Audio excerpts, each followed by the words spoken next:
বাংলাদেশ নিয়ে জমে উঠেছে বিশ্ববিখ্যাত দুই উড়োজাহাজ নির্মাতা জায়ান্ট আমেরিকার বোয়িং ও ইউরোপের এয়ারবাসের এক চরম রাজকীয় লড়াই। তাদের জন্য এটি ব্যবসায়িক প্রতিযোগিতা হলেও বাংলাদেশের জন্য তা এক কঠিন কূটনৈতিক পরীক্ষা।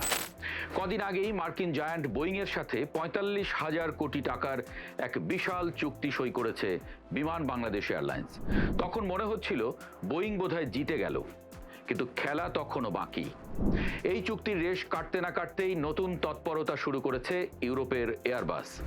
তাদের শীর্ষ নেতৃত্ব ঢাকায় এসে দিয়ে গেছে মিশ্র বহর বানানোর প্রস্তাব, অর্থাৎ সহসাই হাল ছাড়ছে না ইউরোপ। আকাশের আধিপত্য বিস্তারের এই রোমাঞ্চকর খেলায় শেষ হাসি আসলে কে হাসবে? বোয়িং কি পারবে আধিপত্য ধরে রাখতে, নাকি এয়ারবাসের নতুন চালে ওলটপালট হয়ে যাবে ঢাকার আকাশ? দর্শক, নাটকীয়তার শুরু হয়েছিল অধ্যাপক ইউনূসের করে যাওয়া মার্কিন চুক্তির মাধ্যমে। বিতর্কিত এই চুক্তির আওতায় বাংলাদেশকে জুড়ে দেওয়া হয়েছে বেশ কিছু শর্তের বেড়াজালে। সেরকমই একটি শর্ত ছিল বাংলাদেশকে আমেরিকার কাছ থেকে আরো বেশি যাত্রীবাহী বিমান, যন্ত্রাংশ ও সেবা কিনতে হবে। তারেক রহমানের বিএনপি সরকার এখন পর্যন্ত সেই চুক্তি মেনে চলছে। গত ৩০ এপ্রিল রাতে রাজধানীর এক অভিজাত হোটেলে যখন বিমান বাংলাদেশ এয়ারলাইন্সের কর্মকর্তারা মার্কিন জায়ান্ট বোয়িংয়ের সাথে প্রায় ৪৫,০০০ কোটি টাকার চুক্তিতে সই করছিলেন, তখন হয়তো ওয়াশিংটনে খুশির হাওয়া বইছিল। চুক্তি অনুযায়ী বাংলাদেশ বোয়িংয়ের কাছ থেকে মোট ১৪টি বিমান কিনছে, যার মধ্যে রয়েছে ৮টি বোয়িং 787-10 ড্রিমলাইনার, ২টি বোয়িং 787-9 ড্রিমলাইনার এবং ৪টি বোয়িং 737-8 ম্যাক্স। বোয়িংয়ের পকেট তখন ভারী, মুখে চওড়া হাসি। কিন্তু ইউরোপের আকাশ কাঁপানো ফরাসি কোম্পানি এয়ারবাস কি এত সহজে মাঠ ছেড়ে দেওয়ার পাত্র? একেবারেই নয়।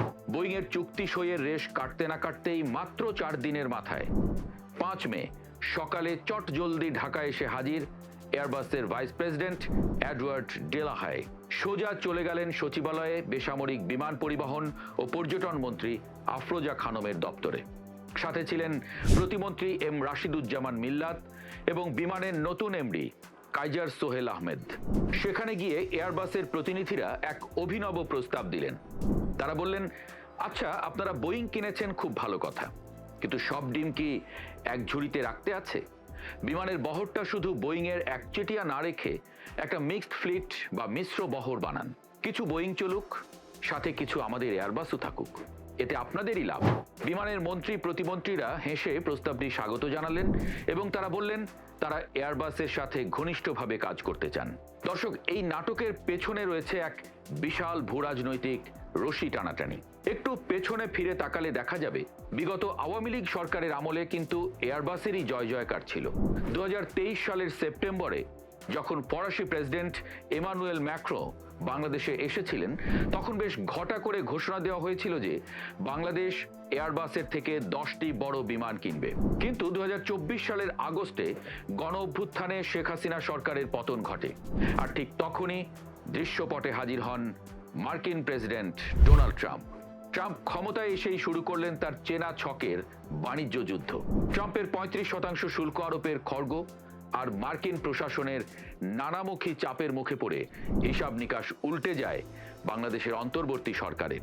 গত বছরের জুলাইয়ে বোয়িংয়ের কাছ থেকে 25টি বিমান কেনার প্রাথমিক ঘোষণা আসে এবং শেষ পর্যন্ত ট্রাম্পের চাপের মুখে বিমানের অর্ডার চলে যায় বোয়িংয়ের ঝুলিতে। ফরাসি প্রেসিডেন্ট ম্যাক্রোর দেওয়া সেই 10টি এয়ারবাস কেনার প্রতিশ্রুতি এক ধাক্কায় যেন হাওয়ায় মিলিয়ে যায়। অর্থাৎ এখন পর্যন্ত যা পরিস্থিতি, তাতে বাংলাদেশে বোয়িংয়ের কাছে বড় ধাক্কাই খেয়েছে এয়ারবাস, তবে তারা হাল ছাড়ছে না। দর্শক, বাংলাদেশ তো কেবল একটা ছোট মাঠ। আসলে বোয়িং আর এয়ারবাসের এই লড়াইটা বিশ্বব্যাপী। আকাশপথের আধিপত্য নিয়ে এই দুই কোম্পানির শীতল যুদ্ধ চলে আসছে দশকের পর দশক ধরে। একে বলা হয় দ্বৈত একচেটিয়া বাজার।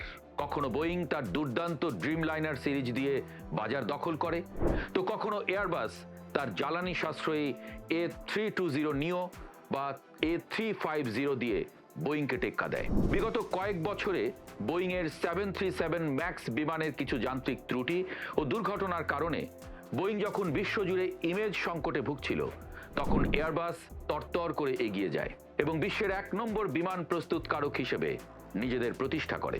বিশ্বের যে কোনো বড় বিমান সংস্থাই সাধারণত তাদের বহরে দুই কোম্পানির বিমানই রাখে। যেমন এমিরেটস বা কাতার এয়ারওয়েজের দিকে তাকালে দেখা যাবে তাদের ঘরে বোয়িং এবং এয়ারবাস দুই পাশাপাশি ডানা মেলে উঠছে। একেই বলে মিশ্র বহর। এয়ারবাস এখন বাংলাদেশকে এই তত্ত্বই বোঝাচ্ছে।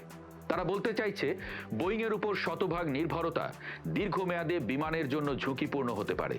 কোনো কারণে বোয়িংয়ের উড়োজাহাজে যান্ত্রিক সমস্যা দেখা দিলে পুরো এয়ারলাইন্স অচল হয়ে পড়বে।